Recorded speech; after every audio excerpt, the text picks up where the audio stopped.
There's no shutting down a shelter. We are open 24/7. And specifically from a trauma-informed approach, when you place someone in a shelter and tell them that they can't leave when they've had significant traumas in their life, it is probably the hardest thing that these women would have to go through in their life. But we really try to maintain the respect and dignity, and as strict as they were, it kept all the women safe.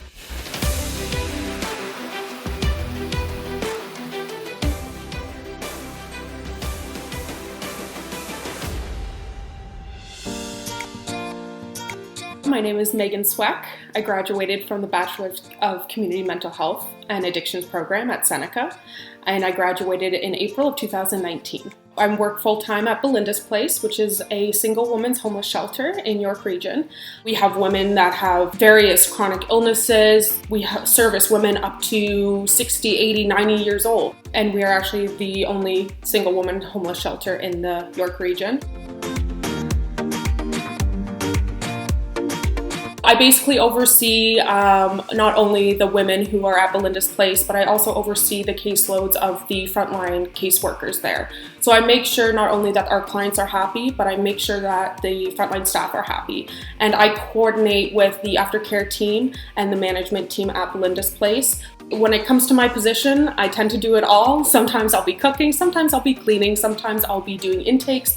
I'm there to be a support to the frontline staff specifically, and a support to the clients. Even in January, we were all hearing on the news about COVID-19, and when March 18th came around, we were in the state of emergency. A few days after that, we went in shelter in place, which is another way of saying lockdown. Everything had to change. We stopped case management for a while.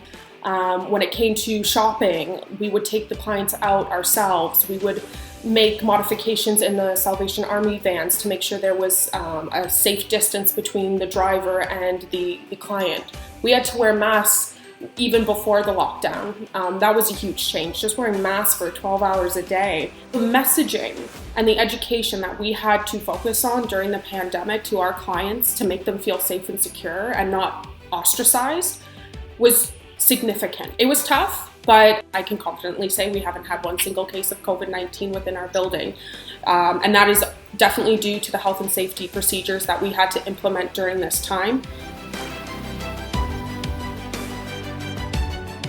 The SSW program at Seneca, as well as the Bachelor of Community Mental Health program, was imperative to my success at Belinda's Place. I would not be here without my education experience. I would have to say case management, that course specifically, really did help prepare me for the realities of what case management would be like as a caseworker. Specifically, just learning more about mental health, trauma-informed approaches, addictions, and how that can impact every aspect of a person's life, working holistically. All of that led into my success at Belinda's Place. The one thing I specifically want to touch on is risk assessments. Learning about doing risk assessments during my education is something I practice absolutely every single day of my work at Belinda's Place. We constantly have to do risk assessments, no matter if it's assessing the risk of planning a harm reduction plan with someone who uses alcohol and they may be going into a serious withdrawal seizure. There are so many underlying factors when we have to assess a situation. Definitely risk assessments was one of the number one things that I practice every single day from my education.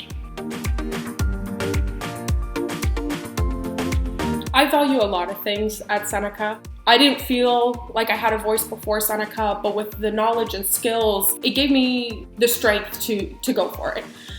I have a voice now and I'm not quieting down now, and so any opportunity I can have to speak out and share my own experiences, it's a blessing, and I thank them for that.